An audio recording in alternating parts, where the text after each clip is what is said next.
meeting. And Dakota is going to be our observer. And Dakota, if you'll kind of make sure that we don't go over about 10 minutes for the planning meeting. I'm going to be the coach because Keith wanted to be the coachee today.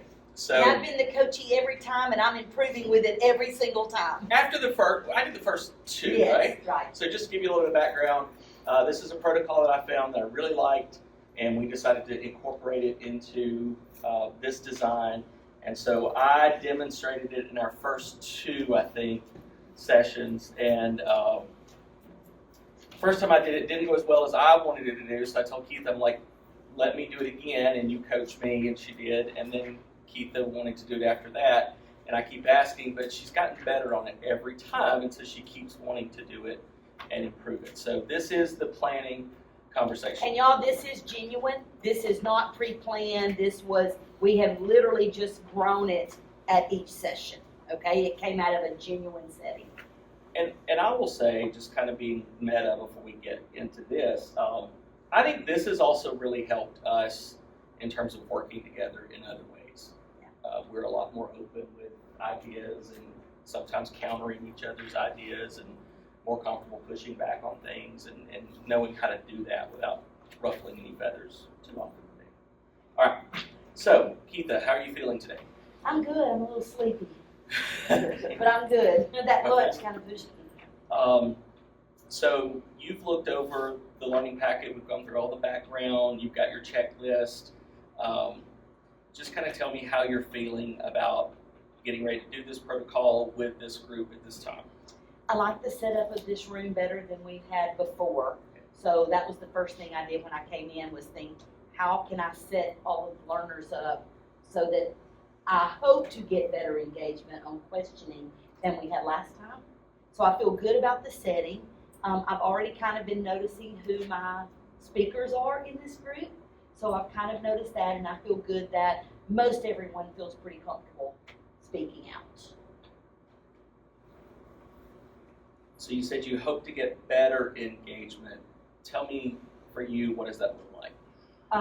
I want everybody involved in questioning. Since we only have 15, I would like to see everybody involved, and that has not been the case in any session we've done, whether it was you or me. So that was one reason I went with the pink and blue cards this time, is because I wanted a visual while I'm actually facilitating it. I wanted a visual to see who was and was not asking questions. But that also kind of becomes an accountability for the learners, because if they have a blue left during one type, then that means they didn't answer. So it almost is an accountability. Let me get rid of my blue card. Let me get rid of my pink card. Are you wanting them to use both cards? Yeah, I'm going to do, there's two types of questionings. There are the clarifying questions. And so clarifying I'm going to do is the pink, because I didn't have red, but clarifying to me, stop, let me see if I understand this. And then blue are the mirrors that the speaker won't answer. So I want to see them use their pink during the clarifying and use their blue during the mirror. All right, so we looked at your goal earlier, and you had it at 85%. But now you're saying you want 15 out of 15 to ask at least one. Tell me, be clear. Make sure I understand that. Well, if you're evaluating me, I want 85% because I want to meet my goal. No, I do want everybody involved. Okay. So with a smaller group, I want to shoot for 100%. Plus, I'm an overachiever, you know that. So will you be happy with everyone just asking one question, or with everyone using both cards and I want asking everyone both to questions? ask both questions, the clarifying 5-minute clarifying section and the 5-minute mirror section. All right, and we know we have struggled with time in the past getting everybody to do that, because some people talk a long time, or if your brave soul talks a long time and answers a long time, that's going to be a challenge in like 10 minutes. So how are you going to address those challenges? Ooh. I mean, I hadn't even thought about that. I need you, Dakota, if you see it dragging on, just do me like this. Give me a visual. I will tell you a worry. Okay. I'm worried about the mirror questions. I feel like I've gotten better with the strategy. I've gotten better with the clarifying questions, but I'm still not sure I always word the directions for the mirror question wrong, Okay. so it's never clear. So give me a little more clarity on the mirror questions. I think, and you and I talked last time about giving them some time to kind of think about their question before we just jump into that. I think it's the idea of helping our group know that I'm asking that in first person. So can you give me an example? They're going to present your brave soul is going to present a scenario, and so the mirror question from someone could be, why do I feel the way I do about this situation? Just first person. First person, and it's more of a reflective question and not just a clarifying question. So I think if you look at the checklist, Yeah, the checklist has really helped me a lot because it made me come in this morning and have things to consider. And then it really laid out those ear questions or the clarifying questions and then the mirror questions. and I think it's going to be just based on our past experiences, really making sure that the brave soul answers in as succinctly as possible manner, and then knowing that they don't answer those mirror questions at all. No, yeah, okay. What else about the protocol are you concerned about? I think that was just my biggest concern was I get bogged down with those mirror questions every single time. All right, so kind of walk me through when we are done with the planning, we're actually going to do the Q storm. Mhm. So just walk me through the reminders of things that you need to be sure you do. I want to make sure that I explain to them the pink and blue cards. Okay. I want to be explicit on the difference between a clarifying or an ear question and a mirror question. Okay. I want to be very explicit in my expectations of that. I want to tell them my goal. Okay. So I want to start with my goal, but I also want to end with my goal. So Okay. Dakota, if you can help me look, make sure I do that. How do you want to handle the scribes today? Oh, see, I'd forgotten the scribes. I'm going to get one from each side, one from these two tables and one from these three tables. So let me write myself a note. And you want the scribes to still ask a question, yes? I do. Okay. I do. Do you have any strategies that you've thought about if you see everyone is not asking a question, and like what else can you do to encourage that? Yeah, outside of the pink and blue cards, I mean, I think it's just going to be a simple reminder of the expectation. Remember, the expectation is that everyone's asking a clarifying question.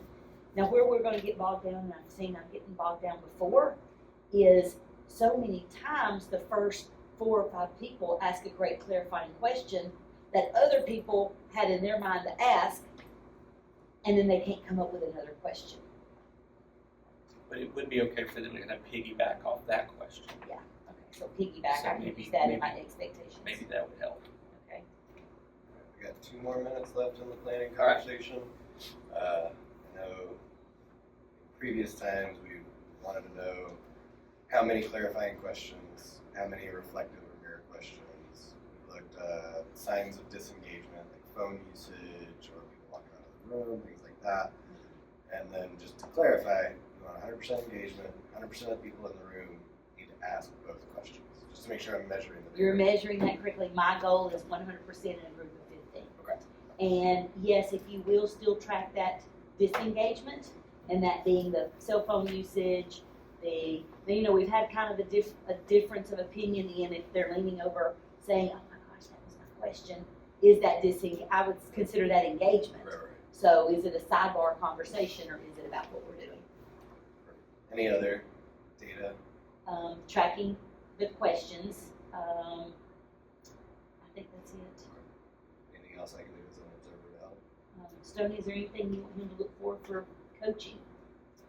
I think just monitoring our time overall and keeping us on track, and then just collecting the data, and then when we get to the post meeting, if Keitha asks for the data, just having that be present that, and then also kind of questions or thoughts you have on the whole process and my role as coach.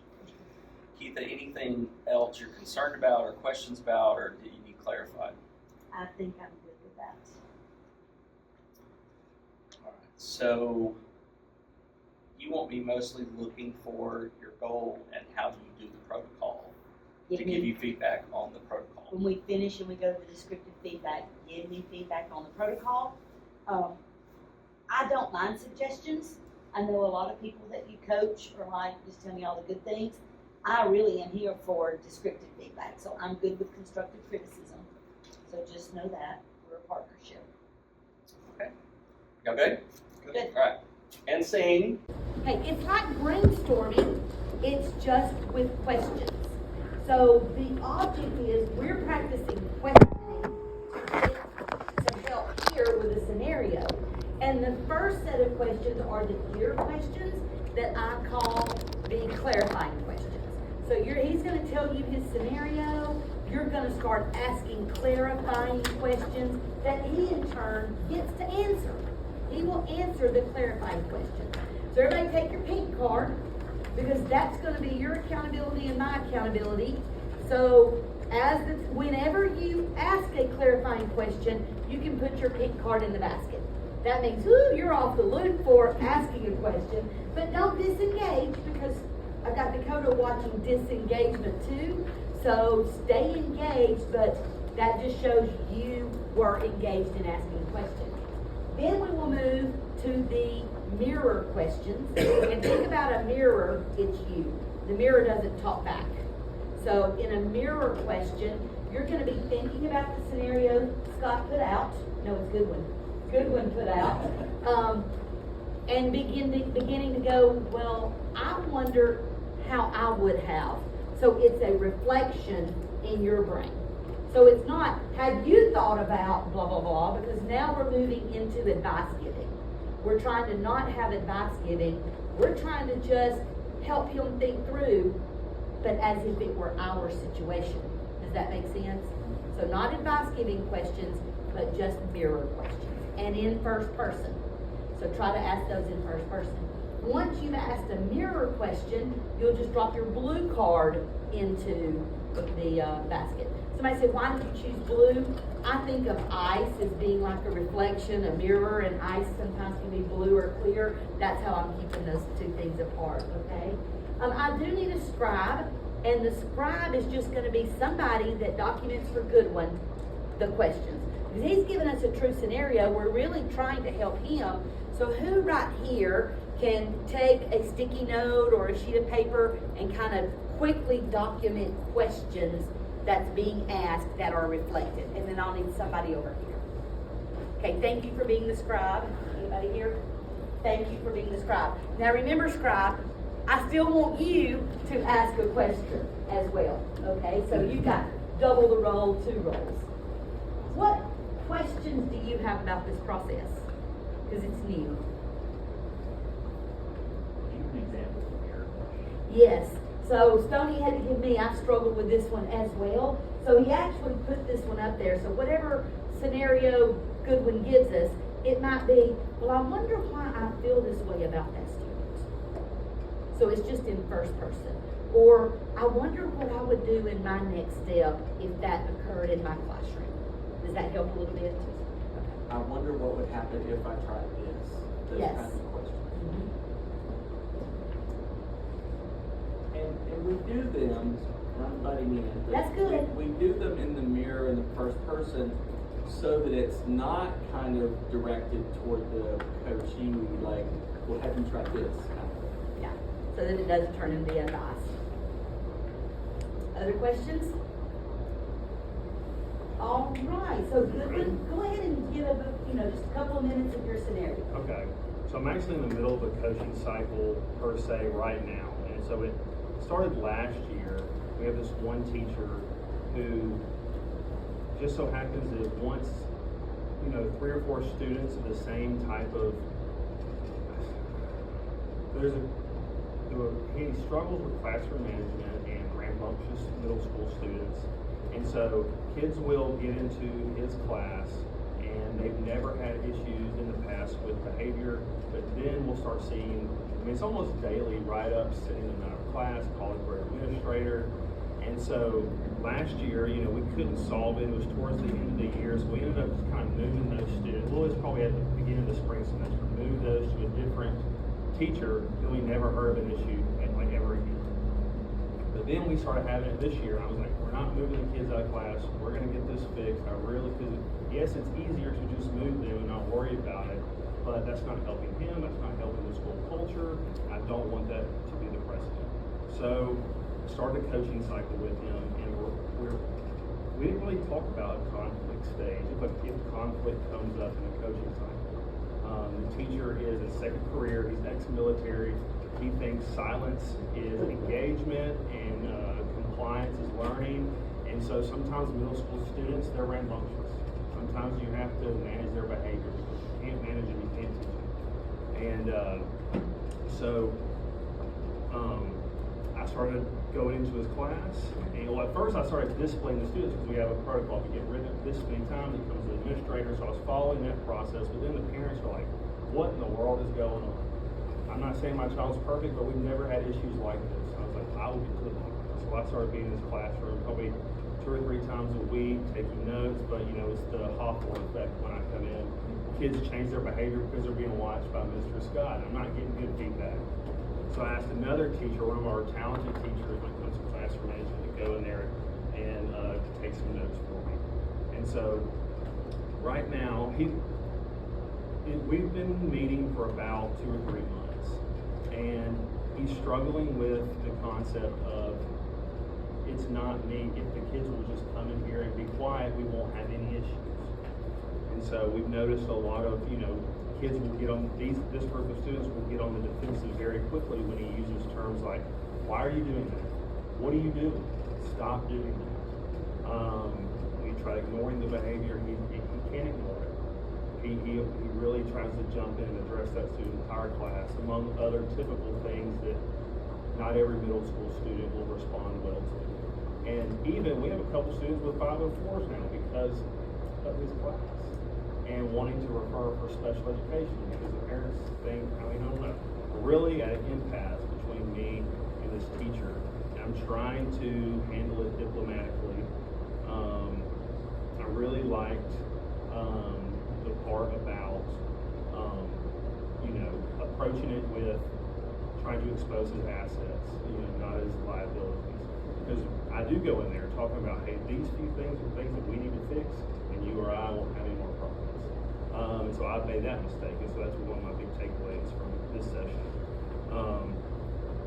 Next thing I plan to do is film one of his classes, using either a ViewSonic or an iPad or something where I'm not in there, and us go through the film, almost like, you know, we're watching film for football or something. And that's what I'm going to do next, because I'm kind of at a loss on how to get through to one of these teachers. Give me a thumbs up if you understand his coaching scenario. All right, so at this point, we're gonna start our clarifying questions.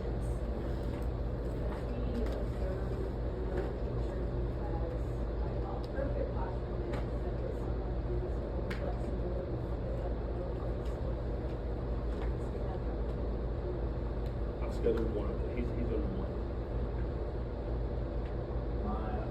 My initial question was going to be, Dylan, that's the future plan, but has he received any training or any professional development on classroom management, or, you know, you brought up the issue of student engagement? Yes, he went to a PD on learning cycles, not learning cycles, learning stations, and, you know, on differentiation. And then he tried it, and I was in there. It didn't go well, but we had a lot of good takeaways. So really just one formal training this year on student engagement. But I think there's probably some more out there that are more tailored. Over here? We'll just start right here at this one and just work our way. Is he receptive or open-minded of your suggestions for this grade? Not to all of them. He really struggles with, I don't know why these kids won't just come in here and do what I tell them to do. And then I get a dissertation on how kids have changed. And, you know, his parents would spank him and like all these things that, you know, just aren't applicable to what we do in middle schools. All right. I have a two-part question. How many years of experience in teaching does this teacher have? 10. Okay, and my next question, I guess we can ignore it. Have you assigned the teacher a mentor? Did you have one? How is he forming a relationship with the students? How is he doing Not well. To be honest, it's not going well. Kids don't, you know, they don't describe this class as something that they look forward to, which is a rarity at the school where I work. Not that we have the best teachers in the world, but kind of like the middle school mindset is like they enjoy being there. Is there a classroom management plan in place, and if so, how was it developed? Was it by him, by the students? Well, all our teachers turn in a classroom management plan at the beginning of the school year. I think it's like a new state thing, especially with the students or the teachers that are removing students from their classroom. He certainly turned one in, and we should have looked at his closer. With the discipline problems that he's having in the classroom, how well does he do communicating with parents about those discipline problems? He's decent at that. Pretty good. He has no problem calling a parent, telling them all the problems, all the things wrong with their kid. And trying to get away, because he uses a lot of you are statements. You are blank, right? Which may seem small, but they come across as labeling the student right there in the middle of class. Like, I just don't know that you're going to get the reaction that you want from that kid by labeling him in front of 30 of their peers. Does he interact with students outside the classroom in common areas, hallways, cafeteria? And if so, and adding on that, is he involved in any other aspect of their life that does not relate to his classroom? Yeah, that's a good question. He does interact with kids, but it's not a lot of positive or pleasant interactions. Like, he has a duty station in the mornings in the cafeteria on Monday mornings. And we usually just keep an eye on how things are going in there. He also coaches a sport after school. Kids know who he is, obviously. I just don't see a lot of evidence of him enjoying being around students and vice versa. Yes.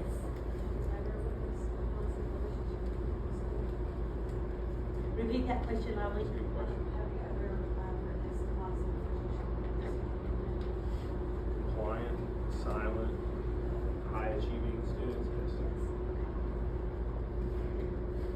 Two-part, is he from your community? Like, did he grow up where your school's located? No, he is from out of state. How did his community differ from where he's currently teaching? I want to say he's from the Midwest somewhere, but he has a strong military background. So the other part of that would be, is there a situation that has occurred in the past, or a situation that you're either aware of or not aware of, that would have led to him being more black and white? There was I'd call it a significant life event about a year and a half ago that makes him probably less approachable and a little more quick-tempered. Yes. Based on the scenario description and it being a middle school setting, because he, from what I'm hearing, seems to get defensive very quickly about when if a little bit of conflict arises in class, do you feel like maybe those middle school students are just have to take advantage of to deflect the instruction in the class. They're eating a lot. How does this teacher's data compare to those either in the same content area or on the same teaching group? I don't know how you sort of set it up. So. Yeah.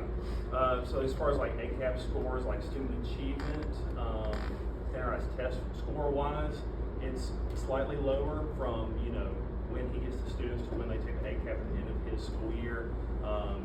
He's outperformed by the other two teachers in his content area for grade level, and his score distributions for his classroom test are more scattered. Michael? 100%. How much of this percent is will and what percent is skill? That's a good question. Can you clarify just a little for me? How much of it is like how much of it is that he's not wanting to or doesn't think he needs to improve, and how much of it is that he doesn't have the ability to, wants to, but he just doesn't have the skill, versus I just don't want to try. And so I think he definitely has it in him, and I've seen glimpses of it before. Because I know that he knows the content and he likes the content. And I had a conversation with myself and the principal. We pulled him in for just a check-in on, hey, how he's going and all of that. And before he got in there, my principal said, hey, the key factor here is him wanting to get better. We're really not seeing a whole lot of evidence of that. Which I'm working very hard. Even, you know, I need to be better at listening, but I also, sell it, say, I don't see the will yet. I think he has the skill. He's smart, but I don't see a whole lot of will there. All right. So that ends our clarifying questions, our ear questions. Did those questions give you a better idea of this teacher and this scenario? I really need to sit in those questions because I swear to God, you just described one of our teachers. How many of y'all have this teacher in your school? We all do. Almost everyone? Absolutely all do. Yes. So that is just the clarifying, getting more detail, beginning to understand it at a deeper level.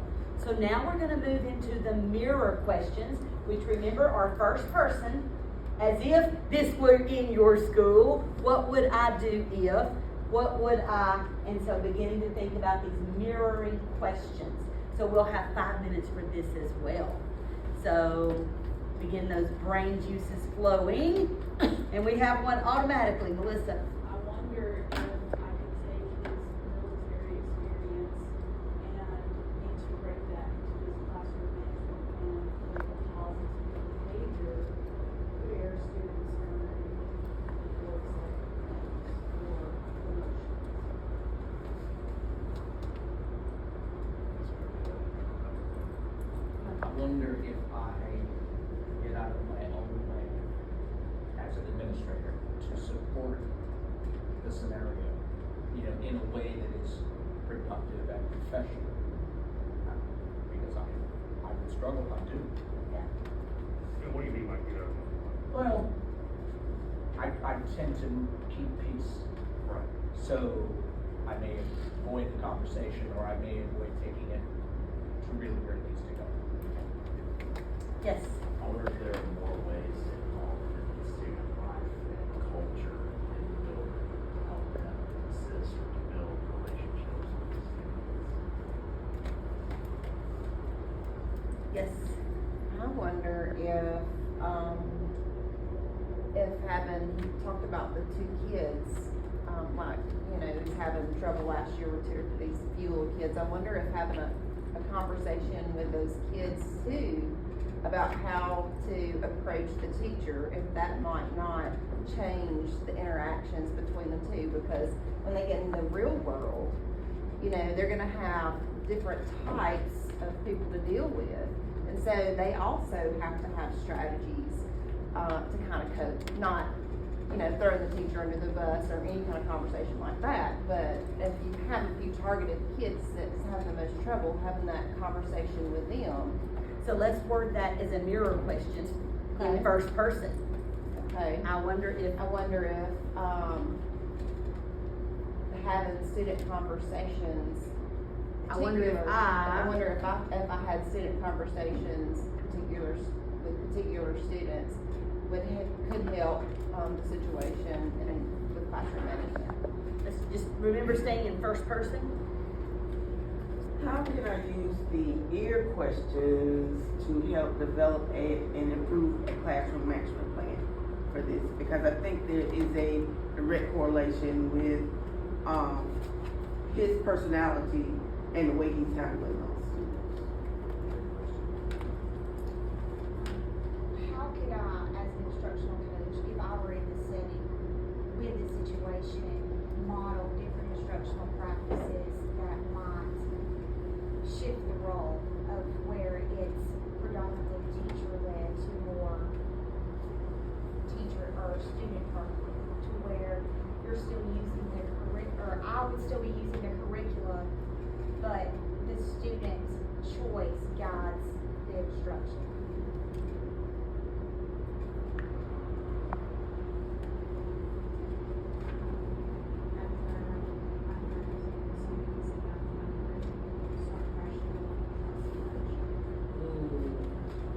Y'all didn't hear that. How can I start fresh and begin to build trust with all that has happened? I wonder how I could kind of piggybacking on that, regain trust, but at the same time, increase opportunities for observation, even if not within another classroom, maybe leveraging whatever that coaching role is to try to kind of get some feedback, just, constructive not constructive, but some feedback on how to relate better. I wonder if we're all completely on base, and this is something way deeper. Major life event, military background, all these people are far away. I wonder if I'm missing something that's deeper than instruction, than drive, than That's a good question, because a lot of, in our coaching sessions, he will say things, which I don't know if he's trying to put a pity card or what, but he will make comments like, well, I guess I'm just not cut out for this. Maybe this is time to go. Maybe I need to go do something else. Have you taken out for coffee? I know this is like off the beaten path, but like I'll go. We got. I wonder if I wonder if I took the cat out for coffee and said, all right, if you want to call me an MF or do it right now, and we're away from everybody, let's get this out of the way. Right. Well, it's really not toxic. Like we're buddies. Like we went to a Leonard Skinner concert together last summer. So y'all drink. Buddies, but at the end of the day, I'm like, buddy, I'm not fighting you if you want to quit. Like I know we can know how it can get better. I still see what some That's blue the cards. realistic part of it. Blue card. I wonder if I encouraged him to engage 1 to 2 students as Monday duty about their weekend. And then followed up with him about a month later, would you notice any change in his classroom? Yeah.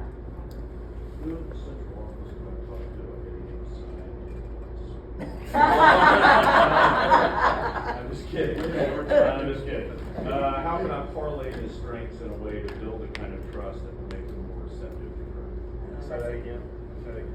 How can I parlay his strengths in a way to build the kind of trust that will make him more receptive to growth? Okay, we're out of time, but is there anybody with a burning question that didn't get to ask a mirror question? I would just say, where else could I use this guy in my building being tenured? Could I put him in an ISS? Could I move him to another floating sub? What else could I do with this guy to, Yeah. it's that big problem? All right, and cut. That is Q storming. Now, the difference with the Q storming that time, and I know it's me, but like in the mirror, Goodwin was kind of answering back because the brain juices are flowing. In a true Q storming, you wouldn't, but I know we're really trying to dig to, because we all have that person in our schools. So, and that is about 12 or 13 minutes of a demonstration actually. I thought there were much better mirror questions than I've ever had in any of the sessions you or I have done. So I was happy with that. I really was happy with the number of clarifying questions, but it just played out in this room that it started and 3 hands went up and we kind of just moved. And so I noticed myself just getting up and walking, and that was almost another accountability, standing behind somebody, like, okay, it's your turn, without saying it's your turn. Now with the mirror questions, and I think it was a time constraint, not everybody got a mirror question. So I'm not gonna get my 100% there. But I do think that was time constraint, and I think that was good when responding back to a couple of the mirror questions. Not saying that was wrong. No, I'm not saying that was wrong, because we wanted it to be authentic. And what do you feel about like the different scenarios? Because we've had them all over the place. How do you feel this scenario helped compared to what we have quantum physics the first time Quantum we did physics this? the first time. Yeah. What? Literally. The person was teaching a unit quantum physics or something and needed Help with and we're like, you're lost. Yeah. No, this scenario was a real true life, and I think having more administrators in here than we've had in the past, I think that was something we all were interested in. Even classroom teachers were like, I've got that one next door to me. So I think it was such an authentic, and that truly engaged everybody in, well, that makes me think. And I honestly, in looking at their faces, I think some people were going, this is what I'm dealing with, and I do want to try that out there. And I heard several people saying, ooh, that was a good question. So the scenario was a great one. I do feel that the scenario helped us, so that was good that you kind of played into that. So. What about something you change next time? I would do away with the scribes and use Okay. the questions on the pink and blue, and then just take those up and give them to the person. And I will say, this deal helped me tremendously. So we did not, for y'all's purpose, he did not have a checklist on the first time, the 2 times he did it, or the first time I did it. And then he decided, well, for coaching purposes, let's get us a checklist, and that truly did help. So, because I was able to write on it and see. And that's interesting that in the very first video we watched this morning, she talks about Atul Gawande, and he is the author of the Checklist Manifesto, and he came up with the whole idea in the medical field having checklists, even in like third world countries, to go through it. It really decreased infection rates because of that. And so that's part of Jim Knight's instructional playbook, is when you coach on something that you give them kind of what are the moves for this activity. It is very helpful. And with the time constraints, I shouldn't have gone 100%, but that's always my goal, is 100%, because I really could care less if you can pick 4 or not. It's about student learning. And I think even the ones who didn't get to ask a mirror question were still extremely engaged. Well, and I was going to ask you what happened with you and Catherine, because I think Catherine was the only one. She had a question. She raised her hand 2 or 3 times. Not sure if you saw it or not. Yes. But I'll let you ask Dakota if you want data or not. Yeah, I will want data just because I'm that person. But what happened with Catherine, she was the only one that didn't get the pink question. And I knew she had raised her hand and I was walking this way. And so Dakota was going, my observer was showing me I had no minutes left. So I just went back to Catherine and asked her, is there any way that your clarifying question can be worded as a mirror question? Just so that I let her know I knew she didn't want to ask that question. And so she did get my validation that I saw it, but I'm sorry I didn't get to you on that time constraint.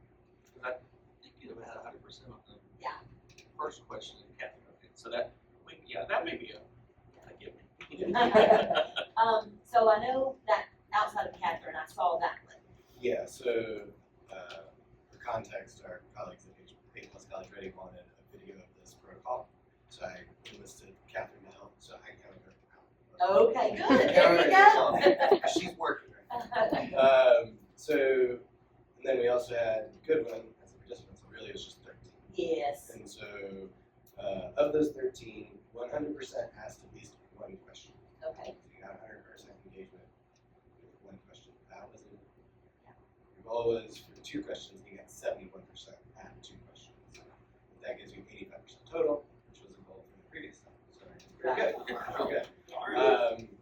Engagement, were there any disengagement you saw? I mean, I think the context of this scenario was compelling for everybody in the room. So I think everyone was intrigued with how other people. That was not the case with quantum physics. Several people were disengaged and on their phone. And I was too. Yeah, I mean, everybody was engaged, everybody leaned in.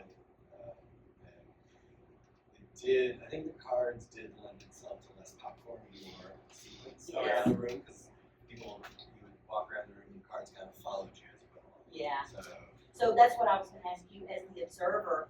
Did you think me walking around interfered or helped? I don't think either or. I think people were ready with their questions. I think people just kind of used it as a hand raising and as you walk to acknowledge people putting their arm. Versus it being a random problem. Right. Which makes it easier to track, but a little bit less organic. I did like that somebody said, oh, I think it was Catherine said, and piggybacking off of that.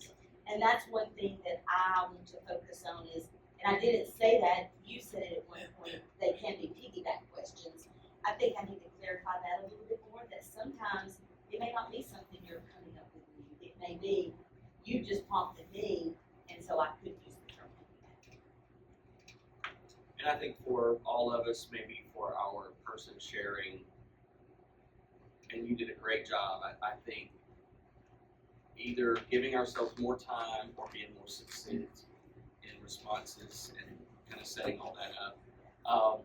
One of the things you and I both struggled with early on was the mirror questions falling into that I wonder pattern, because once you say that, everybody does it. And I really appreciated How do. Katrina that changed that, and we stayed away from that, because it's if you do the I wonder, it's still very easy to fall it back into I wonder what would happen if you did this kind of thing. Yeah, and I appreciate, that's the first time that's happened. It has strictly stayed with I wonder, so I did like the how do I, how would I. That was great. All right, so for next time, you'll use the cards. I would encourage you to think about, will the questions be spontaneous? Is there a way that you can get them to write their question on the card without doing it first? Yeah, they did that. I didn't ask They them wrote to do it that. down They wrote when it they down asked it. as they were listening, or their brain juices were flowing. They wrote their question down. I didn't give them that think time to come up with a question. Because we wouldn't want everybody to write the question before we even start the discussion, because that's not natural. Yeah. So I think that would work then. Any other thing for future preparation, resources, anything you need? Any other questions, thoughts, anything I can help with? Resources are good. I think, like I said, I think the growth has been there every time, and I feel like I'm getting more comfortable with it. And that was my purpose. I will be trying this in the classroom with students. So I'm anxious to video myself with students and see how it goes. So, and I might try it in a PLC that I have scheduled for next week. I might do a Q-storming with a PLC. And I would encourage you to think about how can you help your learners connect this to brainstorming, and think about it should be quicker, it should be just shooting out questions just like brainstorming. I think that's a connection we have to try to help make. All right, anything else to cut in? I don't think so. The only thing I can think of with the cards, if you continue to use them, less instruction may be better, or because what I'm afraid of is if you instruct them to write down their question, then They'll do it beforehand. right, That's they're what- gonna do that's it, what I was and then somebody else may ask the question first, Yeah. and then they'll have to rewrite it, or. That's what I was saying. So it may be then where I don't do scribes and I give them the cards and say they actually do that. But maybe at the end of the clarifying your questions, I could say, you'll take a minute and jot down the question you asked. Okay. Katrina has a thought. Is there a way that in the future you can do maybe like a Padlet where we can all put our questions on? Oh. That way we can all have access to the questions Oh. after the fact, because I really do want those questions. Yeah, that's good. So, that way we can, and that way you'll still have access, but anybody else who may want access to those questions as well can have access. So here's my question for this session. Instead of Goodwin getting them, should I take them up, type them up, and Dakota shoot them out? It works. Would that be helpful? Yes. Okay, I'll just get your questions then and type them on one form and let Dakota shoot those out to y'all. But yeah, I love the Padlet. That was a great suggestion. All right, so we will stop there. I would like